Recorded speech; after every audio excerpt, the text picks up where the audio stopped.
We're here at the VMware Public Sector Innovation Summit with Renata Spinks, Assistant Director and Deputy CIO, DCI IC4 and U.S. Marine Corps CISO. Renata, thanks so much for joining us today. Thank you so much.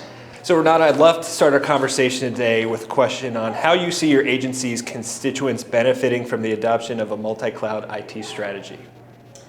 So that's an awesome question. So the Marine Corps' journey with cloud has been multifaceted.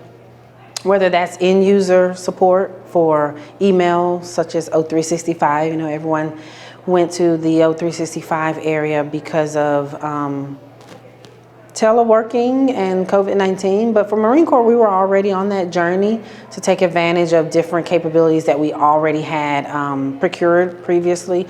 So we were kind of better lucky than good.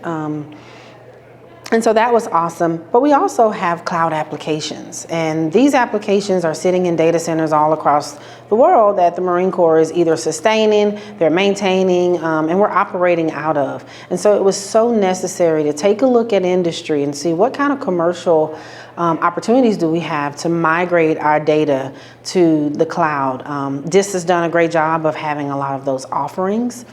And we took it from a perspective of security, but also there's a fiscal area of focus where we're looking at efficient ways of spending funds. How can we take some of that money and reinvest in our workforce to learn things like software development? We have Marines who can code. We have innovation challenges. So it was really a holistic, great journey within the multi-cloud area. It's fantastic. And you mentioned security, so I'd love to go there next. How do you see public sector agencies taking more innovative approaches to cybersecurity and data protection in 2022? I tell you, the public sector is an area, academia, industry, our other partners that are also engaged in the many areas that we may not get a chance to engage with. So that information sharing is so important. But innovation, we just listened to several presentations earlier today, and then we were talking about digital transformation.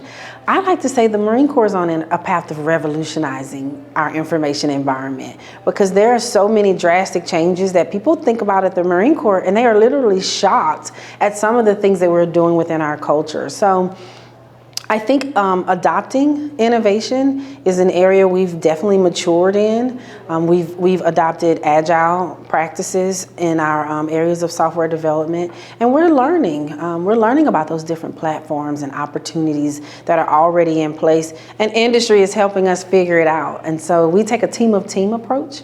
And when you would think of a team of teams approach, you automatically probably think, oh, it's just services, or we're talking about when we work with the Air Force or the Navy, but that's not only who we work with. We also work with industry partners, colleges, community colleges, large universities, small universities. There's even consortiums and symposiums and many organizations that we learn a lot from. So investing in that research and development area, and investing, I mean by time and funding, I think that's how we stay on the glide slope of keeping up with all the innovation that's going on and taking advantage of everything that we're all learning. So I know talent and workforce is something that's near and dear to you, and I'd love to ask you, how do you see digital workforce enablement helping agencies improve how they attract and retain skilled employees? So the Commandant's one of his number one focuses, and I look across the Marine Corps, and we are probably, I think it's accurate to say we have a lot of number ones. And because there are many different entities working each priority, we have that flexibility to be able to have those number one priorities. And so one of them is talent management, and that's an area of focus that we are honing in on. We want to make sure that we can use data that we already have, use artificial intelligence and machine learning to do a little bit of predictions of what are some of the trends we're seeing, whether that's exit interviews when our Marines are choosing to not re-enlist and instead they go out and they join industry to do something different and better. But also, maybe that service to the country for that moment as active duty is not their priority, but maybe they'll join the reserves and still continue to contribute. So there's a lot of data out there that indicates a lot of what we should pay attention to and how we can come up with those strategies for retention and workforce training. But if we don't have the technology that allows us as human beings to glean that information, visualize it, and provide it to our decision makers, I think we're doing a disjustice to ourselves, right? So being able to make sure that innovation is adopted, the technology is there from a talent management perspective is about our active duty Marines, our reservists, and our civilians who are supporting us. That means things like the IDI platform. I'm pretty sure everyone's heard about that on LinkedIn. If you look up General Glavy, Matthew Glavy, he's definitely been a proponent for that as the Deputy Commandant of Information.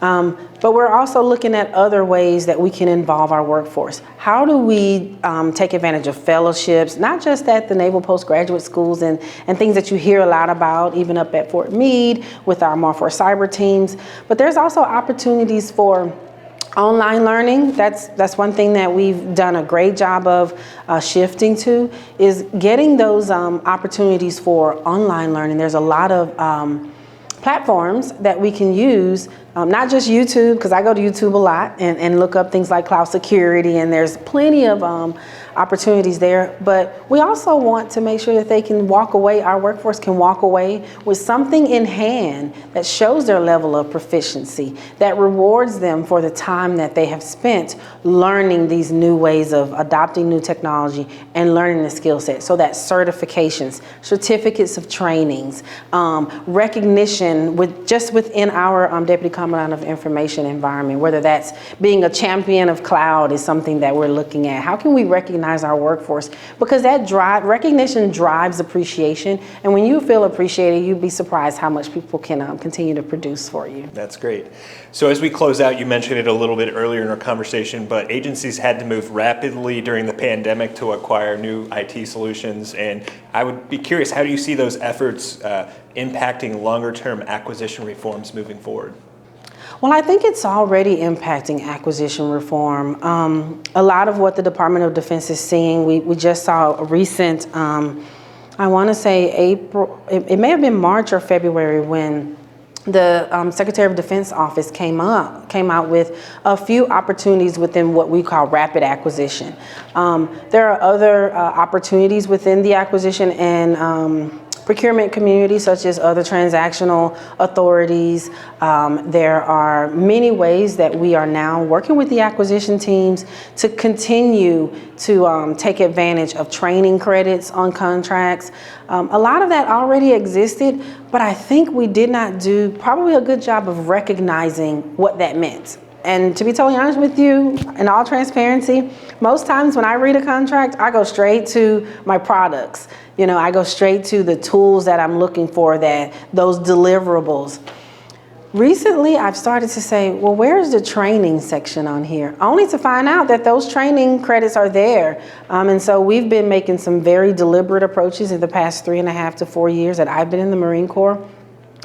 And for the Marine Corps, we're not perfect. By the way, I want to say that we're perfect.